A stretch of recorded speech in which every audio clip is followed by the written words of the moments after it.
Dito sa Papa Dudut Stories, ikaw ay hindi nag-iisa.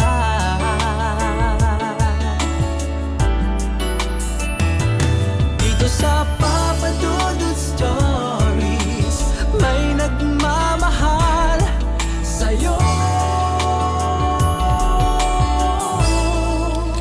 Papa Dudut Stories, Papa Dudut Stories. Dear Papa Dudut, sa lahat po ng mga nakatutok ngayon, huwag kalimutan na mag-like, mag-share at mag-subscribe.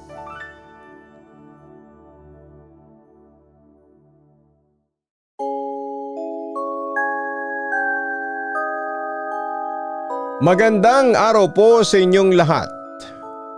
Ako po si Jamie, 38 years old, at dito ako nakikinig sa aking condo unit sa Cubao, Quezon City. Isa akong photographer at part-time virtual assistant, pero mas concentrated ako sa pagiging isang pintor. Maraming kumukuha ng serbisyo ko, mga nagpapapinta sa akin ng kanilang self-portrait, wedding portraits at kung ano-ano pa. May isa pang mayaman na pinapipintahan sa akin ang buong chapel niya sa loob ng bahay ng mga imahe ni na Kristo at mga santo. At malaki ang ibinayad niya sa akin at halos kalahating milyon. Pero ang pinaka-espesyal na proyekto ay galing sa mag-asawang Redmar at Chloe. Actually, kababata ko si Redmar. Siya ang childhood sweetheart ko mula high school hanggang makagraduate kami pareho ng kolehiyo. Pero matitinding pagsubok ang dumating noon sa aming relasyon. Ayaw sa akin ng mga magulang ni Redmar. Mayaman kasi ang pamilya ng boyfriend ko. Hindi nila ako gusto para sa anak nila. Kasi mahirap lamang ako noon tapos ay nagmula pa ako sa isang broken family. Ang mas nakakahiya pa, nasa bilibid ang aking ama dahil sa kasong pagpatay. Samantala ang gusto ng mga magulang ni Redmar na pakasalan ng kanilang anak kay si Chloe na nagmula sa pamilyang mas mayaman pa kina Redmar. May impluwensya ang pamilya ni Chloe sa larangan ng business at bukod doon, ang nanay ni Chloe ang isa sa mga pinakamayayamang tao sa buong bansa. Sa huli ay mas pinili ni Redmar na pakasalan si Chloe kaysa sa akin. Masakit man sa akin ay tinanggap ko na lamang. Wala rin naman kasi akong magagawa. Samantala, pagkatapos ng honeymoon ni na Redmar at Chloe, ay kinomisyon nila ako para gumawa ng wedding portrait na gawa sa acrylic. Tinanggap ko ang proyekto kasi nakiusap sa akin si Redmar at nag-offer si Chloe ng malaking halaga para sa akin. At saka ng mga panahong yon ay money is the king, kaya kinain ko ang pride ko. At saka kahit na kinasal si Redmar kay Chloe, ay may sikretong relasyon pa rin kami ng kababata ko. Oo, Papa Dudut. Nagtataksil agad si Redmar sa kanyang asawa at ako ang kanyang kirida. Samantala, ang amoy ng pintura ang nagsisilbing hininga ko sa loob ng maraming taon. Ako ang tipo ng pintor na mas gusto ang katahimikan ng canvas kesa sa ingay ng mundo. Ngunit ang bawat hagod ng brush sa pagkakataong ito ay may dalang bigat. Isang lihim na nakabalot sa bawat pigmentong inilalapat sa mukha ni na Redmar at ni Chloe. Nakatayo ako sa gitna ng kanilang marangyang sala at tinitingnan ang damuhalang wedding portrait na ginawa ko. Naroon si Chloe nakangiti suot ang kanyang mamahaling lace gown habang si Redmar ay nakatayo sa likuran niya. Ang kamay ay maingat na nakapatong sa balikat ng asawa. Sa paningin ng iba, ito ay simbolo ng wagas na pag-ibig. Sa akin, ito ay isang monumento ng panlilinlang. Napakaganda, Jamie. Bulong ni Chloe habang nakatitig sa painting.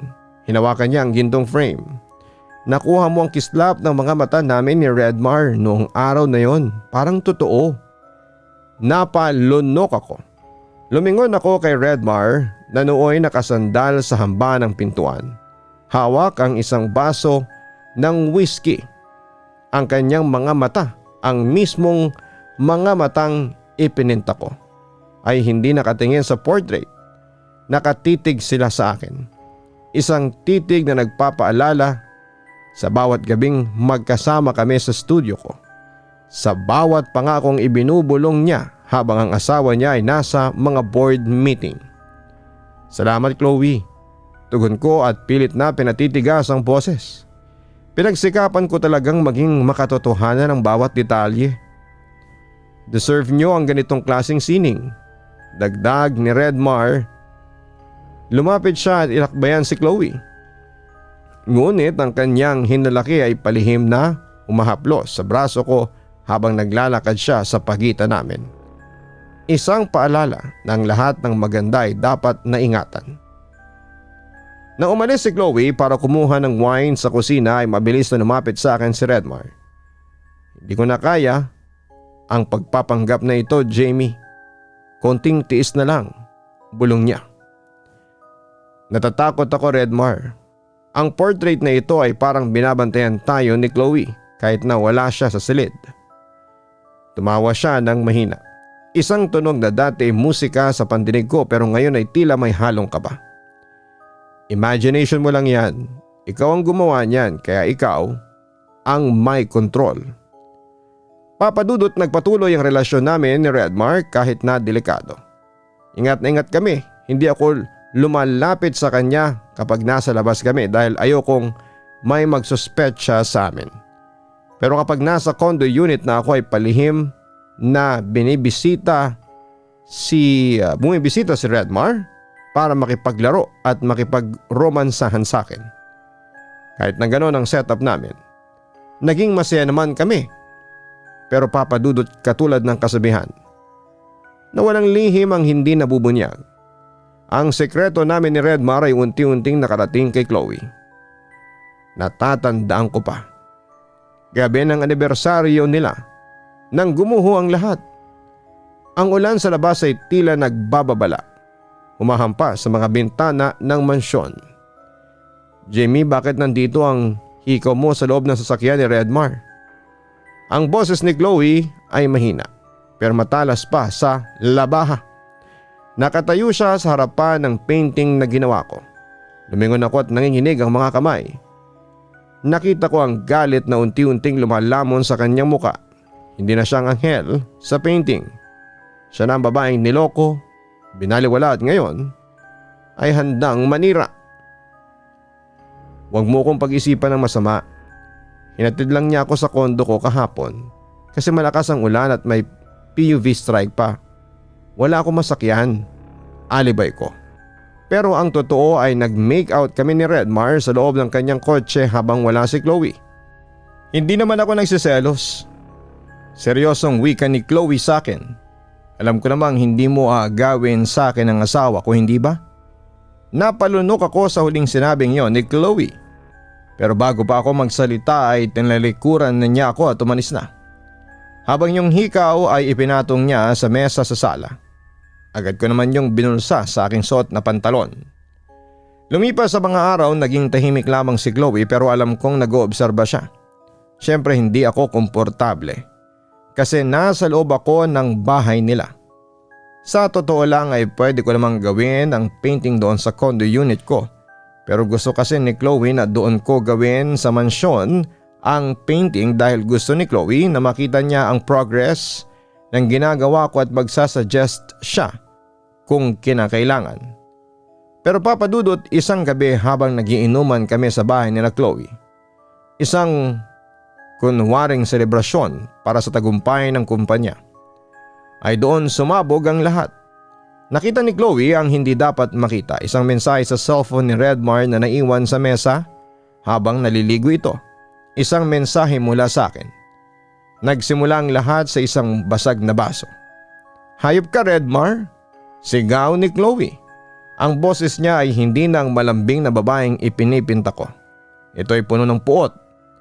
Ang pintor sa dami ng babae. Ang babaeng pinagkatiwalaan ko pang pumasok sa bahay na ito. Napatayo ako sa takot. Chloe, hayaan mong magpaliwanag. Manahimik ka, Jamie. Lumingon siya sa akin. Ang mga mata ay nanlilisik. Ginamit mo ang sining mo para lumapit sa asawa ko? Inahas mo siya sa harapan ng painting na ginagawa mo para sa amin? Lumabas si Redmar mula sa kwarto. Nagmamadaling nagsuot ng damit. Chloe, kumalma ka, hindi yan ang iniisip mo. Huwag mo kong gagawing tanga. CEO ka lang dahil sa tatay ko. Isang pirma ko lang sa board, babalik ka sa kalsada, Redmar. Mawawalang lahat sa iyo. Ang perang ito ang posisyon mo at ang luhong ipinapakain mo sa babaeng ito. Doon ko nakita ang pagbabago sa mukha ni Redmar. Ang pag-ibig na inakala kong para sa akin ay napalitan ng isang madilim na determinasyon. Ang takot na mawala ang kapangyarihan ay mas matimbang kesa sa kahit na anong relasyon.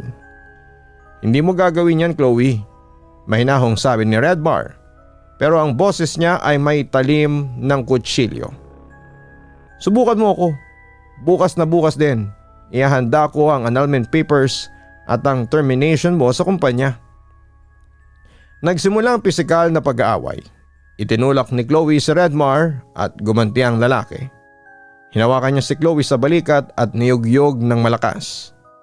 Manahimik ka. Sinabi ng manahimik ka. Bitawan mo ko, sigaw ni Chloe. Pilit siyang kumakawala.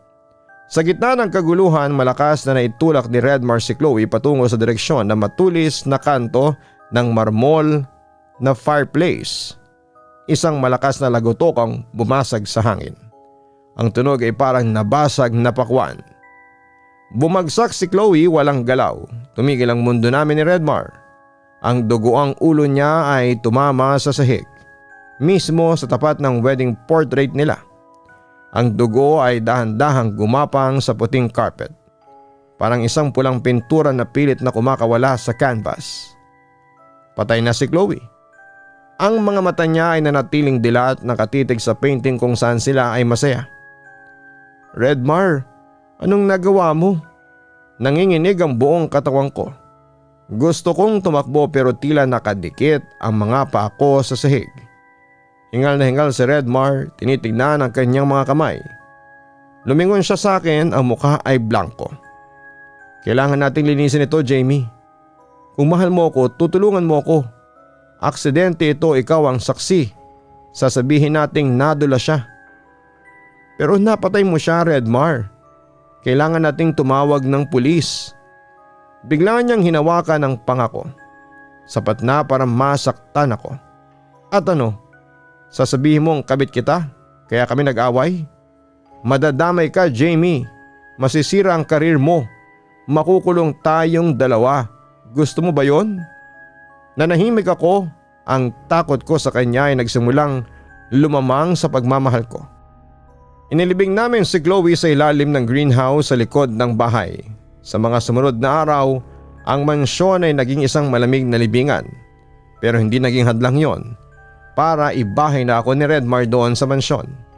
Yun ang pagkakamali ko, Papa Dudut, dahil doon nagsimula ang kababalaghan.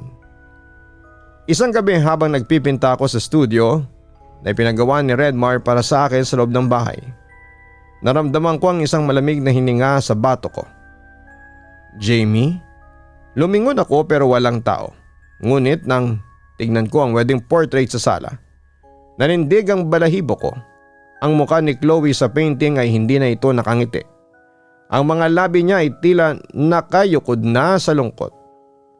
At may bakas ng pulang likido, dugo na tumutulo mula sa kanyang anit sa loob ng painting. Redmar, tingnan mo ang painting, sigaw ko. Tumakbo siya palapit, pero nang tingnan niya ito ay normal lamang ang painting. Napapraning ka lang, Jamie, dahil yan sa puyat at konsensya. Matulog ka na. Pero hindi ako nagkakamali. Gabi-gabi ay naririnig ko ang kaladkad ng sapatos sa pasilyo. Ang tunog ng umiiyak na babae sa loob ng mga pader. At ang pinaka nakakatakot ang amoy ng nabubulok na laman na umahalo sa amoy ng aking mga pintura. Isang gabi habang nakahiga ako sa kama, naramdaman ko ang lamig sa tabi ko. Akala ko ay si Redmar, pero nang lumingon ako ay nakita ko ang portrait ni na Chloe at Redmar na nakasabit sa tapat ng kama. Ang mukha ni Chloe sa painting ay nagbago. Ang kanyang ngiti ay naging isang madilim na uka. At ang kanyang mga mata ay lumuluha ng totoong dugo. Jamie, isang bulong na parang galing sa ilalim ng lupa, Papa Dudut. Tumayo ako at tumakbo sa banyo pero sa salamin, hindi ang sarili ko ang nakita ko. Nakita ko si Chloe basag ang bungo, ang utak ay nakalitaw at nakatayo sa likuran ko. Bakit hindi mo sinabi ang totoo? Tanong ng multo. Napasigaw ako sa sobrang takot tapos ay nagdilim na lamang ang paningin ko. Pagkagising ko ay umaga na at nakahiga na ako sa kama ko pero wala si Redmar sa tabi ko.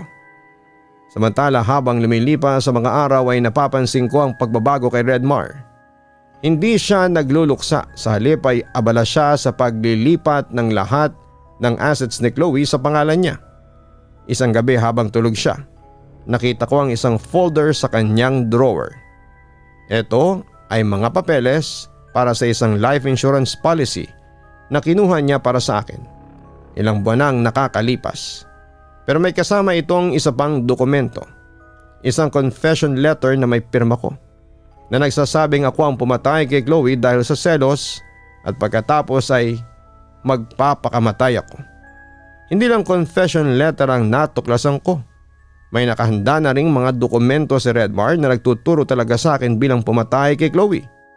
May mga peking sulat, mga gamit ko na may dugo ni Chloe na sadyang itinago niya para kung sakaling matuklasan ng bangkay, ako ang masisisi. Ginamit niya ang relasyon namin para magkaroon ako ng motibo, ang agawin ng posisyon ni Chloe bilang asawa ng isang CEO. Naramdaman ko ang panlalamig ng buong katawan ko. Hindi ako balak protektahan ni Redmar. Ako ang gagawin niyang fall guy. Plano niyang iligpit ako para malinis ang pangalan niya at makuha ang lahat ng kayamanan ni Chloe nang walang sabit. Papadudot ng lumo ako noon kasi ang lalaking pinoprotektahan ko noon ay siya palang papatay sa akin. Nahanap mo pala yan. Isang malamig na boses ang narinig ko mula sa likuran. Nandun si Redmar, hawak ang isang matalim na palette knife mula sa studio ko. Ang kanyang mga mata ay walang emosyon. Alam mo na, hindi ba, Jamie? Malamig niyang tanong. Masyado kang matalino para sa sarili mong ikakabuti. Ginamit mo lang ako, sabi ko habang umatras patungo sa portrait. Sayang Jamie, mahal sana kita pero mas mahal ko ang buhay na ibinigay sa akin ng posisyong ito. Hindi ko hayaang sirain mo ang lahat. Aniya na may halong pagbabanta. Redmar, wag. Umatras ako pero hinarangan niya ang pinto. Huwag kang mag-alala. Gagawin nating madali ang pagpanaw mo. Isang artistang hindi nakayanan ng bigat ng kasalanan. Pagkatapos noon ay lulusob na sana si Redmar nang biglang mamatay ang lahat ng ilaw sa mansyon. Ang tanging liwanag ay mula sa buwan na tumatago sa bintana. Isang nakakapanghilakbot na tunog ng pagpunit ng tela ang umalingaw-ngaw. Sa dulo ng pasilyo ang wedding portrait ay nagsimulang gumalaw. Nakita ko sa aking sariling mga mata kung paano ang figura ni Chloe sa canvas ay unti-unting lumalabas. Ang kanyang kamay na maputla at duguan mula sa pagkakabasag ng bungo ay humahawak sa frame at humihila sa kanyang buong katawan, palabas ng painting. Redmar, Jamie. Ang boses niya ay parang galing sa ilalim ng lupa, basa at puno ng pait. Redmar, Jamie. Nabitawan ni Redmar ang kutsilyo. Hindi ito totoo. Ang multo ni Chloe ay gumapang sa kisame. Ang kanyang buhok ay mahaba at basa ng dugo. Pumapatak sa mamahaling carpet. Ang kanyang mga mata ay puting-puti. Walang balintataw. Bawat takbang niya ay may kasamang tunog na nababali na buto. Chloe, patawarin mo ko. Tuod ni Redmar, nanginginig sa takot. Ngunit hindi tumigil ang multo. Inabot niya ang leeg ni Redmar gamit ang kanyang mahahabang daliri. Nakita ko kung paanong bumaon ang mga kuko ni Chloe sa balat ng asawa. Nagsimulang sumigaw si Redmar, isang tunog ng purong pagdurusa. Sa gitna ng takot ay nakuha kong tumakbo patungo sa pintuan, ngunit lumingon ako sa huling pagkakataon. Nakita ko si Chloe na nakatingin sa akin at hindi siya sumusugod. Tila may mensahe ang kanyang mga mata. Umalis ka na, tapusin mo na ang sinimulan ko. Papadudot tumakbo ako patungo sa kalsada at humingi ng tulong sa dumadaang patrol ng pulis. Samantala ay natagpuan ng mga otoridad ang bangkay ni Redmar sa tapat ng wedding portrait. Ang sabi nila ay namatay siya sa atake sa puso. Dahil sa matinding takot, pero alam ko ang totoo. Nakita ko ang mga pasa ng kamay sa leeg niya. Mga pasang hindi galing sa tao. Natagpuan din ang bangkay ni Chloe sa greenhouse dahil sa itinuro ko yon sa kanila. Sa kabilang banda, dinala ko sa police station para imbestigahan sa mga nangyari. Nakahinga ako ng malalim habang nakaupo sa malamig na selyo ng interrogation room. Ang amoy ng pintura sa aking mga kuko ay napalitan na ng amoy ng antiseptic at usok ng sigarilyo ng mga pulis. Sa tapat ko ay isang digital recorder ang patuloy na umiikot. Hinihigop ang bawat salitang lumalabas sa nanginginig kong mga labi. Ulitin mo, Jamie, sabi ng investigador habang tinitingnan ang aking mga mata na tila naghahanap ng kasinungalingan. Sinasabi mo bang pinatay ni Redmar si Chloe at pagkatapos ay inatake siya sa puso? Dahil sa isang painting? Tumango ako. Hindi ko kayang sabihin ang buong katotohanan na nakita kong lumabas si Chloe mula sa canvas. Ituturing nila akong baliw. Pero sapat na ang ebidensyang itinuro ko sa kanila sa greenhouse. Nandun ang bangkay ni Chloe, bulong ko. Yun lang ang mahalaga at ang insurance policy. Ang confession letter na pilit niyang pinapipirmahan sa akin.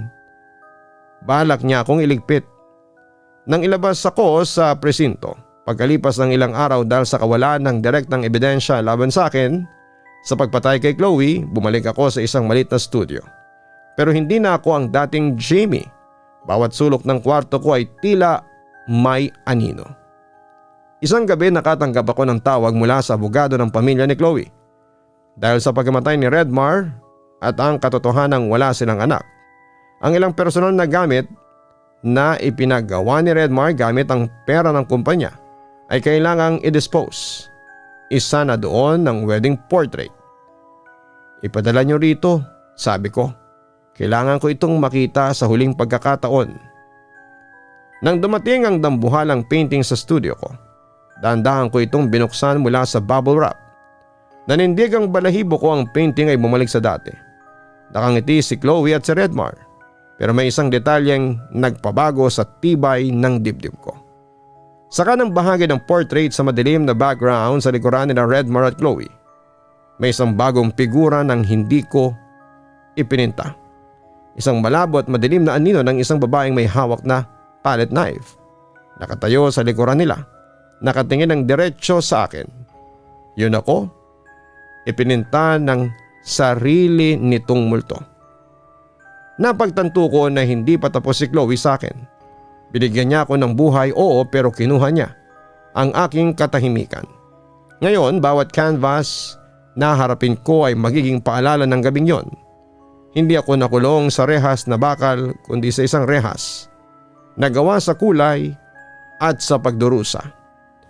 Ang titig ng anino sa loob ng painting, ang figurang hindi ko kailanman maipipinta, ay tulad ng isang banyaga na sumisilip sa sarili kong kaluluwa. Hindi ko na kaya ang bawat segundong nakasabit ang sinumpang canvas na yon sa pader ng studio ko ay tila hinihigop ang natitirang katinuan ko. Ang amoy ng linseed oil ay tila naging amoy ng formalin at ang bawat kislap ng liwanag sa tuyong pintura ay tila nanunuyang mga mata. Hindi ka totoo, bulong ko. Ang boses ko ay basag at nanginginig. Aksidente lang ang lahat. Imahinasyon ko lang ang lahat. Ngunit ang anino sa painting ay tila ngumiti. Isang halos hindi mapansing kurba sa madilim na pigmento. Isang matinding galit na nagmumula sa kaibuturan ng aking takot at konsensyang nararamdaman ang biglang sumiklab. Kailangan kong tapusin ito. Kailangan kong burahin ang ebidensya ng aking kasalanan, ang monumento ng kanilang kamatayan. Pumasok ako sa kusina at kinuha ang pinakamalaking kutsilyo na nahanap ko. Ang talim nito ay kumikislap sa ilalim ng malamig na ilaw ng studio. Bumalik ako sa harapan ng painting, ang mukha ni na Redmar at Chloe ay naroon pa rin at tila naghihintay. "Paalam," sabi ko at bago pa ako makapag-isip ng 2 beses, sinaksa ko ang kutsilyo sa gitna ng dibdib ni Redmar sa painting. Isang nakakangilong tunog ng napunit na canvas ang umalingaw-ngaw. Pero hindi lang yon, sa bawat pagpunit ko, narinig ko ang isang mahinang ungal, isang tunog na hindi nanggagaling sa tela, kundi sa isang bagay na may buhay. Lalo akong nagalit. Muli kong sinaksak ang kutsilyo, sa pagkakataong ito ay sa mukha ni Chloe. Ang kanyang magandang mukha ay nahati na sa 2 at mula sa gupit, nagsimulang umagos ang isang malapot at pulang likido. Hindi ito pintura. Ito ay may amoy ng kalawang at lansa ng dugo. "Hindi! Hindi!" sigaw ko habang patuloy na nagwawala. Sinira ko ang frame gamit ang aking mga paa. Binali ang kahoy na ginto. Hinila ko ang canvas mula sa stretcher bars at pinunit ito gamit ang aking mga kamay hanggang sa aking mga kuko ay dumugo na. Ang studio ay napuno ng tunog ng pagkasira at ng aking sariling hysterical na pag-iyak. Ang dugo mula sa canvas ay humalo sa pintura sa sahig. Lumilika ng isang grostekong abstract art. Sa huli, nakaupo ako sa gitna ng mga pira-pirasong canvas. Hingal na hingal. Ang kutsilyo ay dugoang nakahiga sa aking tabi.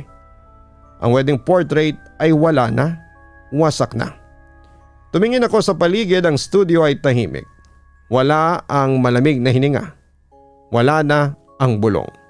Ngunit nang tingnan ko ang aking mga kamay ay nakita ko na ang mga ito ay puno ng pulang pintura at dugo. At sa isang piraso ng punit na canvas na natira sa sahig ay nakita ko ang isang mata. Ang mata ng aninong ako sa painting na nakatitig pa rin sa akin, buo at hindi nasira. Tila naghihintay sa aking susunod na obra. Nakaligtas ako, ngunit hanggang ngayon, sa tuwing humahawak ako ng brush, nararamdaman ko ang panlalamig ng hangin. Alam kong nanonood pa rin siya. Ang sining ay hindi lamang tungkol sa kagandahan. Ito ay tungkol din sa katotohanan. Gaano man ito kapait at kadugo. Papadudot, hindi ko makakalimutan ang pangyayaring yon sa aking buhay. Nawalan tuloy ako ng inspirasyon at motivation sa pagpipinta. Na-trauma na kasi ako. Kaya humanap na lamang ako ng ibang pagkakakitaan at yon ay ang naging virtual assistant ako. Naging part-time photographer din ako. Pero kahit na 10 taon na ang lumipas ay hindi pa rin ako nagpipinta. Hindi ko alam kung kailan ako makakabalik. Pero hindi ko na iniisip yon. Ang mahalaga ay makarecover muna ako. Papadudot, ito lamang ang kwentong may babahagi ko sa inyo. Muli, maraming salamat at magandang araw sa inyong lahat. Lubos na gumagalang, Jamie. Ang kwento nila Jamie Redmar at ni Chloe ay hindi lamang isang simpleng katatakutan. Ito ay isang madilim na salamin ng realidad ng tao. Kahit gaano kaganda ang ipinintang wedding portrait na nagsisilbing maskara ng isang masayang relasyon, hindi nito kayang itago ang nabubulok na katotohanan sa likuran nito. Ang sining sa kwento ay naging simbolo ng represyon. Ang aral, ang pagpapanggap ay may hangganan. At ang katotohanan, gaano man ito kapait, ay laging makakahanap ng paraan para lumabas. Samantalang relasyon nila Jamie at Redmar ay binuo ng pagtataksil at panlilinlang. Ipinapakita nito na ang pag-ibig na nakakasira ng kapwa ay hindi tunay na pag-ibig, kundi obsession sa pansariling interes. Ang naging bunga nito ay hindi kaligayahan kundi takot, kamatayan at habang buhay na pagkakabalisa. Ang kasakiman ay mas matimbang kesa sa katapatan. Sa kwento, nakita natin ang tunay na kulay ni Redmar. Handa niyang isakripisyo si Jamie Ang babaeng sinasabi niyang mahal niya para lamang mapanatili ang kanyang yaman at posisyon. Ipinapaalala nito sa atin na ang mga taong handang magtaksil sa kanilang asawa ay malamang na handa ring magtaksil sa sinumang humahadlang sa kanilang ambisyon. Sa kabilang banda, kahit sinira na ni Jamie ang painting sa huling eksena, ang anino niya ay nananatili pa rin sa mga pira-pirasong canvas. Ang multo ni Chloe ay hindi lamang isang supernatural na elemento. Ito ay representation ng guilt o matinding pagsisisi. Ang pisikal na pagkasira ng ebidensya ay hindi nangangahulugang burado na ang sala sa isipan at sa kaluluwa. Sa huli, tandaan po natin na ang moral na responsibilidad ang pananahimik sa harapan ng isang krimen ay hindi nagpoprotekta sa inyo. Bagkus ay ginagawa ka nitong bilanggo sa sitwasyon at ng taong gumawa ng krimen. Ang kwentong ito ay isang paalala na ang bawat desisyon natin ay parang stroke ng pintura sa ating buhay. Minsan ang isang maling hagod ay sapat na para sirain ang buong obra. Huwag kalimutan na mag-like, mag-share at mag-subscribe. Maraming salamat po sa inyong lahat.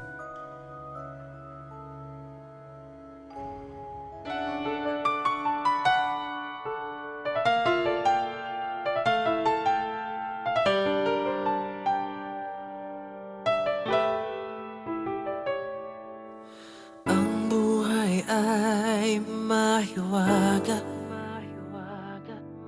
laging may lungkot at saya.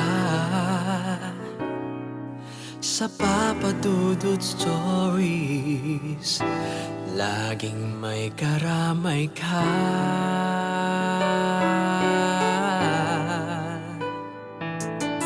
Mga problemang kay bigat,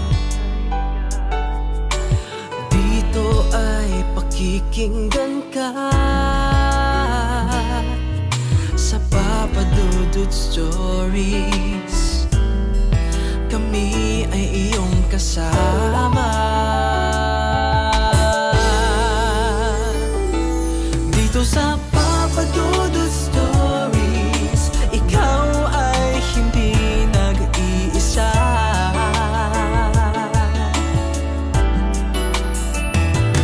Dito sa Papa Dudut Stories, may nagmamahal sa'yo. Papa Dudut Stories, Papa Dudut Stories,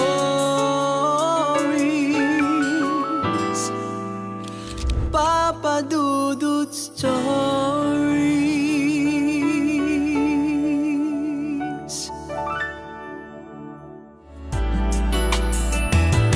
Dito sa Papa Dudut Stories, may nagmamahal sa'yo.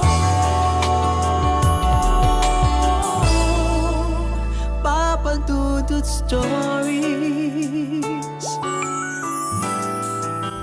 Papa Dudut Stories. Hello mga ka-online, si Papa Dudut po ito. Nag-enjoy ka ba sa ating kwento ngayong araw? Huwag kalimutan na i-share, mag-like at mag-subscribe. Maraming salamat po.